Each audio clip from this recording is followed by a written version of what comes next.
함께 목소리를 내주이소. 자,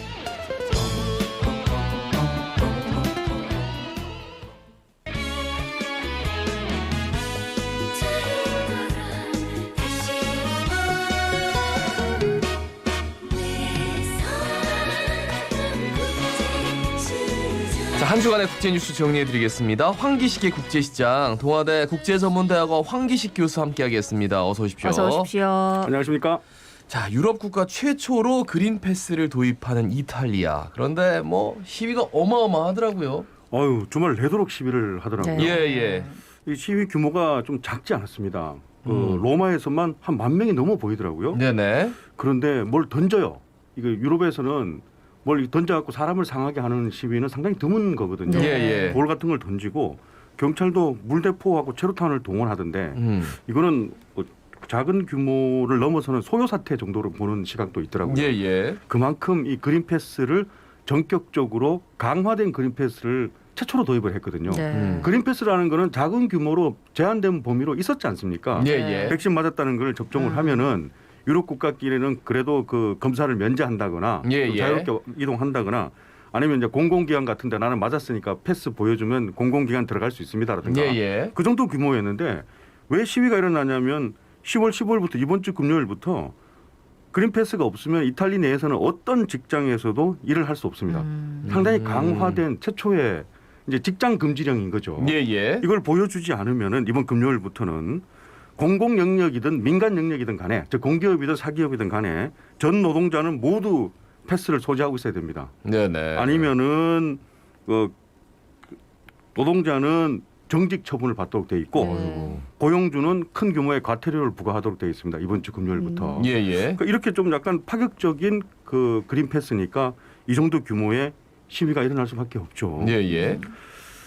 그런데 이탈리아가 사실 그 작년부터 유럽 국가 중에서도 코로나 사태에서 가장 큰 피해자 중에 하나였잖아요. 그렇죠. 예. 13만 명 사망자가 났으니까 상당한 거거든요. 예. 여기에 이제 적용이 되는 인구는 민간 영역, 즉 사기업에서 한 1,500만 정도가 그린 패스를 이제 강제 도입해야 되고 예. 공공 부분은 당연하겠죠. 한 300만 명 정도로 보거든요. 근데 여기에 문제 소지도 있지 않겠습니까? 예. 그 자기가 맞고 싶었지만은 그 면역이라든지 알레르기 같은 그런 걸로 의사가 당신은 백신을 맞지 말라고 한 사람도 분명히 있거든요. 이런 사람들도 이제 직장에서 정직을 당하게 생겼으니까 이런 사람들이 시위대에 대부분 참여를 했더라고요. 아니 이런 사람들은 좀 봐줘야 되는 거 아니에요? 그럼 따로 안 봐줘요. 증명서를 안 봐줘요. 안 봐줘요. 예. 아니 그 자기가 백신 맞고 큰일 날 수도 있어서 일부러 이게 거부한 게 아니라 이제 의사한테 처방을 받아가지고 맞고 싶은데 못 맞았습니다라는 걸 증명해도 안 된다고요? 그 사람이 간호사였습니다. 인터뷰 기사가 나오는데 예. 왜 시위에 참여해? 나는 현직 간호사인데 나는 이거 내 알레르기 때문에 그 처방 같은 게 있는데 나는 근데 지금 무급 정직을 받았다라고 딱 얘기해서 그래서 나는 시위에 참여할 수밖에 없다라고 시위 그 인터뷰가 나오더라고요. 근데 제가 이제 이 소식을 보면서 느낀 것 중에 하나가 미국 같은 경우에는 지금 백신 접종률이 굉장히 낮잖아요. 상대적으로 다른 나라와 비교하면. 근데 여기는 80% 정도가 백신 접종을 완료했다고 맞았죠. 하는데도 이런 강력한 거를 하는 게 조금 이해가 안 되긴 하더라고요. 그래서 이탈리아 그래 저도 그렇습니다. 80% 이상 다 맞았거든요. 12세 이상 인구가. 근데 이탈리아는 또 이 남부하고 북부하고 상당히 긴 나라라서 남부 북부 격차가 상당히 커요. 이번에 코로나 사태도 피해는 북부 공장이 많이 있고 산업체가 많이 있는 북부에서 훨씬 피해가 컸거든요. 그런데 북부 사람들이 남부로 자꾸 이렇게 피난 내려고 하는 것을 남부 사람들 상당히 경계를 하고 저 사람들 백신 다 맞았냐 이런 거에 대한 그 여론이나 반발 정도가 상당히 커서 지난 주말에 시위를 격하게 한 도시가 어디였냐를 보니까 북부에서 좀 많이 있고요. 남부 도시에서는 저를 반대하는 시위가 상당히 규모가 좀 약한 그런 게 있습니다. 남북부 격차가 상당히 큰 나라입니다. 전체적인 접종률은 높지만 그런 또 차이가 있었네. 그리고 그린 패스. 근데 이게 우리도 지금 이제 접종하면 14일 지나면 그거 딱 나오거든요. 나오시죠 지금? 네. 아침에도. 네. 저도 이제 곧 나올 겁니다. 그런데 근데 그게 뭐 회사를 가야 되는 그 뭐 어떤 특별한 이유, 근거 이런 게 되면 글쎄요. 그러니까 이게 우리나라도 그게 만만치 않을 것 같아요. 생계하고 관련이 되면 당연히 반발이 있을 수밖에 없겠다는 생각이 드네. 다음 소식은 이제 미국하고 탈레반이 아프간 철군 완료 이후 첫 고위급 회담을 했다고요?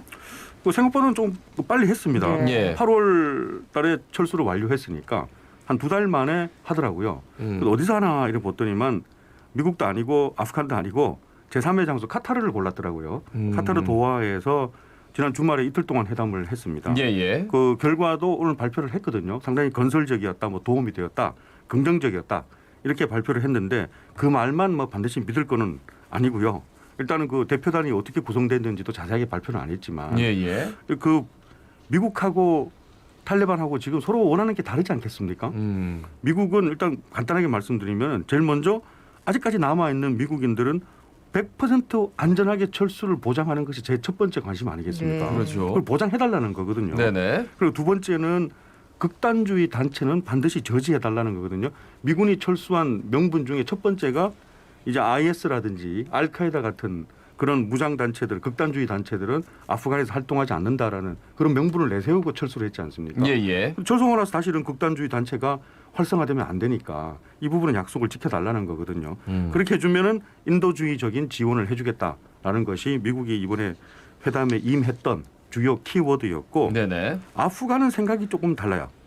탈레반은 네. 아프간 외무장관이 얘기를 했는데 첫 번째가 당연히 미국의 지원이겠죠. 인도적 네. 지원을 반드시 실천해 달라는 거였고, 두 번째가 코로나19 백신 제공해달라는 겁니다. 그리고 그 키워드는 세 번째였는데 저는 이것도 상당히 중요하다고 생각해요. 아프가니스탄 중앙은행에 대해서 미국이 강력하게 제재 조치를 하고 있는데 이 부분을 빨리 해제해달라는 거였습니다. 확인된 아프간의 해외 재산은 한 90억 달러, 10조 정도로 보거든요. 확인된 것만. 예. 그중에 한 70~80% 70억 달러가 미국의 은행들에 예치되어 있습니다. 그래서 미국 은행이 그걸 제재하고 있으면은 아프간의 해외 자산은 사실 거의 다 동결돼 있다고 봐야 되는 거거든요. 예. 이런 걸 많이 요구를 했고, 그러면서 미국 얘기를 또 안 들어줄 수는 없지 않습니까? 그렇죠. 그래서 그 미국인들의 안전은 보장하고 미국이 걱정하는 IS, 그 이슬람 국가라든지 알카에다 같은 그런 단체는 아프간 내에서 절대 그 활동할 수 없다라는 것을 한 번 더 확인을 했습니다. 그런데 이 말을 믿어도 될까요? IS 확실하게 통제하고 있는지 네. 모르겠습니다. 예. 회담 하루 전날 자폭 테러 공격하지 않았습니까? 네. 사람 50명이나 사망했습니다. 그러니까요. 이거 어떻게 믿을 수 있죠? 회담하기 하루 전날이었는데. 다음 소식은 10월 10일, 그러니까 쌍십절 대만 건국 110주년입니다. 대만과 중국의 양안 관계에 관심이 많은데 이제 시 주석도 그렇고 차이 총통도 그렇고 정말 이렇게 연설을 들어보니까 딱 들으라고 하는 가시도 친 맞습니다. 연설이었습니다. 연설 한번 들어봐야 됩니다. 우리 그 국제관계학 연구원 학자들 사이에서 네. 이 국가의 정책을 연구하는 그 방법 중에서 가장 유력한 방법 중에 하나가 행태주의라고 들어보셨잖아요. 행태주의 핵심은 정치 지도자 연설을 분석하는 거거든요. 예. 이게 정책으로 이어질 거라는 건데 쌍십절 하루 전날 시진핑 주석이 먼저 얘기를 했습니다. 읽어보면은 완전한 조국 통일은 나의 임무이다. 이걸 내가 반드시 실현할 것이다. 조국 통일은 그 본통하고 타이완하고의 네. 통일인 거잖아요. 네네. 그다음에 조국을 분열시키는 의도는 역사의 심판을 반드시 받을 것이다. 이렇게 연설을 했습니다. 예. 그럼 하루 후에 이제 차이 잉원 총통이 가만히 있을 수가 없죠. 차이 잉원 총통의 집권 시의 핵심 정책은 반중 행보고 그리고 타이완의 주권을 지키겠다는 거잖아요. 네네. 그 정책을 내걸고 57% 지지율을 받고 당선된 총통입니다. 그러면 그 정책을 밀어붙여야죠. 그래서 그 회견을 했는데 이렇게 얘기했습니다. 타이완의 주권 확보와 국토 수호는 반드시 견제한다. 대만인은 본토의 압력에 절대 굴하지 않는다. 굴할 거라는 환상부터 버려라. 그다음에 마지막 문장이 대만의 미래는 대만인 뜻으로 결정하겠다. 그리고 자체 국방과 방어 능력을 향상시키겠다. 이렇게 연설을 했습니다. 예. 그 연설 이후에 좀 후폭풍이 있어요. 좀 강한, 작년보다 훨씬 강한 연설이더라고요. 예. 110주년 좀 의미가 있는 날이니까 네. 대만 건국 110주년이니까 중국 국무원에서 차이 잉원 총통이 대만 해협 사태의 가장 큰 위협이다. 대만 섬은 전체 중국 인민의 것이지 차이 잉원 총통의 것이 아니다. 이렇게 강력하게 비난을 했고 항구시보 중국의 그 기관지 항구시보는 네. 차이 잉원 총통의 정치쇼 이제 그런 정치쇼 그만하라라고 그런 비난 칼럼하고 비난 기사를 실었습니다. 근데 홍콩의 그 사태를 보면서 대만 분들이 많이 느끼시더라고요. 그리고 자본주의 체제 그리고 자유 언론 이런 것들에 대해서 굉장히 많이 좀 달라졌다. 뭐 이런 제 지인 얘기도 들었는데 하여튼 가시도친 연설. 예, 이거 진짜 챙겨봐야 될 것 같아요. 챙겨봤습니다. 앞으로. 이런 거 여파 때문에 지금 그 방공 식별구역에 네. 중국의 항공기가 지금 계속 전투기가 들어가고 무력 시위하고 있지 않습니까? 그렇죠. 벌써 600대가 올해 들어갔거든요. 작년 경우는 300대 수준이었어요. 예. 지금 벌써 600대까지 다 들어갔습니다. 그러니까요. 그 얼마나 사실은 좀 여기 대만 사람들이나 보면 불안하겠습니까? 불안하죠. 혹시 네. 전쟁나나 싶어가지고 그러니까요. 어쨌든 앞으로도 한번 잘 아, 지켜보겠습니다. 차잉원 예. 통통 제 대학 동창입니다. 런던 대학교 예. 박사입니다. 예. 훌륭하십니다. 네. 예. 다음 소식은 이제 오스트리아 총리 전 세계 최연소 국가 지도자다 해갖고 화제를 모았었는데 부패 혐의로 갑자기 사임했다고요? 그렇습니다. 정말 최연소였거든요. 네. 86년생 총리였습니다. 네. 35세네요.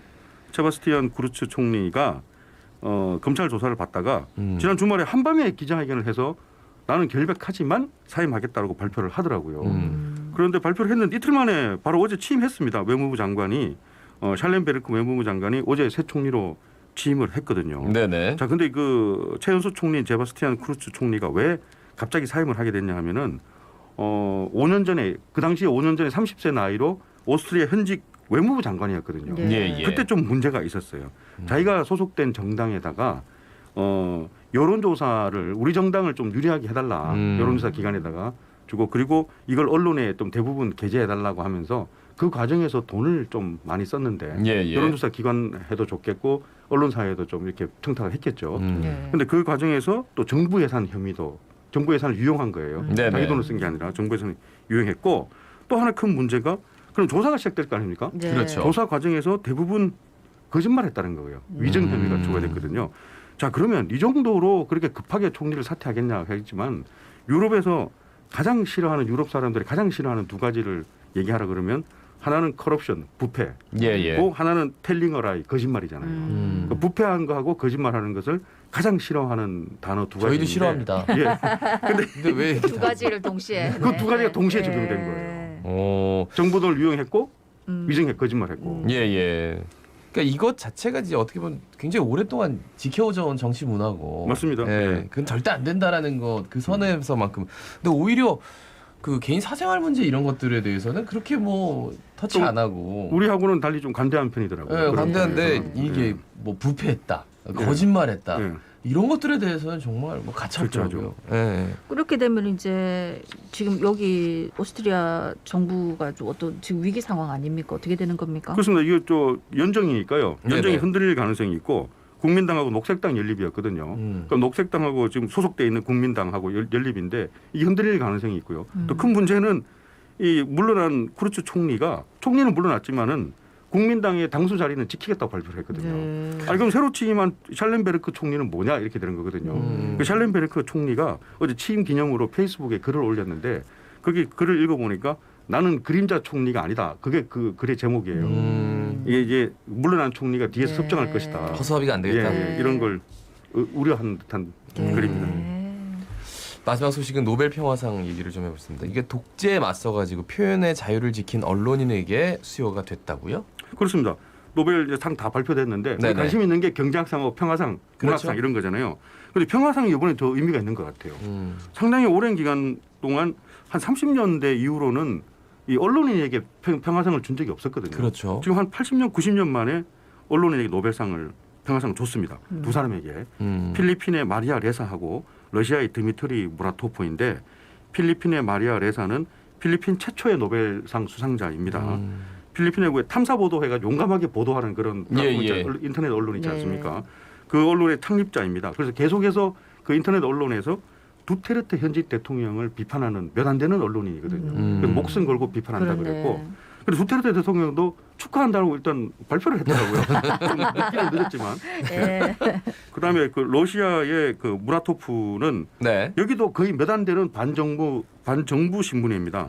그 창립자인데 여기서 그때 체첸 전쟁 있지 않습니까? 네네. 러시아군이 민간인 많이 학살했다는 얘기하고 푸틴 대통령 비리를 계속 보도하거든요. 예. 이 신문사 소속 기자 6명이 총격으로 사망하는 사태도 있었습니다. 그래서 이 그 수상 소감을 보면 이 노벨상은 그 사망한 6 동료 기자들에게 바친다라고 이렇게 소감을 발표를 네. 했습니다. 네. 저 문학상은 무라카미 하루키가 아니고 탄자니아 출신의 그 압둘라 구루나 소설가가 받았습니다. 네. 예. 우리가 지난주에 이제 노벨상 이야기도 했다 아닙니까? 교수님께서 그래갖고 하루키가 유력하다 해가지고 물론 국내 팬은 아주 많지만 뭐 그 정도의 작가는 우리나라에도 많지 않나 뭐 이런 얘기를 했었는데 또 탄자니아 작가라니까 또 잘 알려지지 않은 분인 것 같고 그래서 한번 좀 관심 있게 봐야 되겠다는 생각도 드네. 근데 진짜 이 엄혹한 체제 내에서 언론의 자유를 지킨다는 네. 거, 예, 노벨 평화상을 또 노벨이 또 거기까지 다 헤아리고 있었군요. 아니 근데 두테르테 대통령은 정말 뭘 어떻게 할지 갈피가 안 잡히는 사람이긴 한데 또 축하한다고 했다니까 굉장히 놀라운데. 말씀 잘 들었습니다. 고맙습니다. 고맙습니다. 그렇습니다. 동아대 국제전문대학원 황기식 교수였습니다. 예, 뭐 어제 쉬신 분들도 계실 거고 어제도 일하시고 오늘도 일하시는 분들도 계실 텐데 어제 쉬셨던 분들은 더 힘을 내서 오늘 또 열심히 또 지내시기 바라고요. 근데 날씨가 안 좋아가지고 지금 여기 또 길이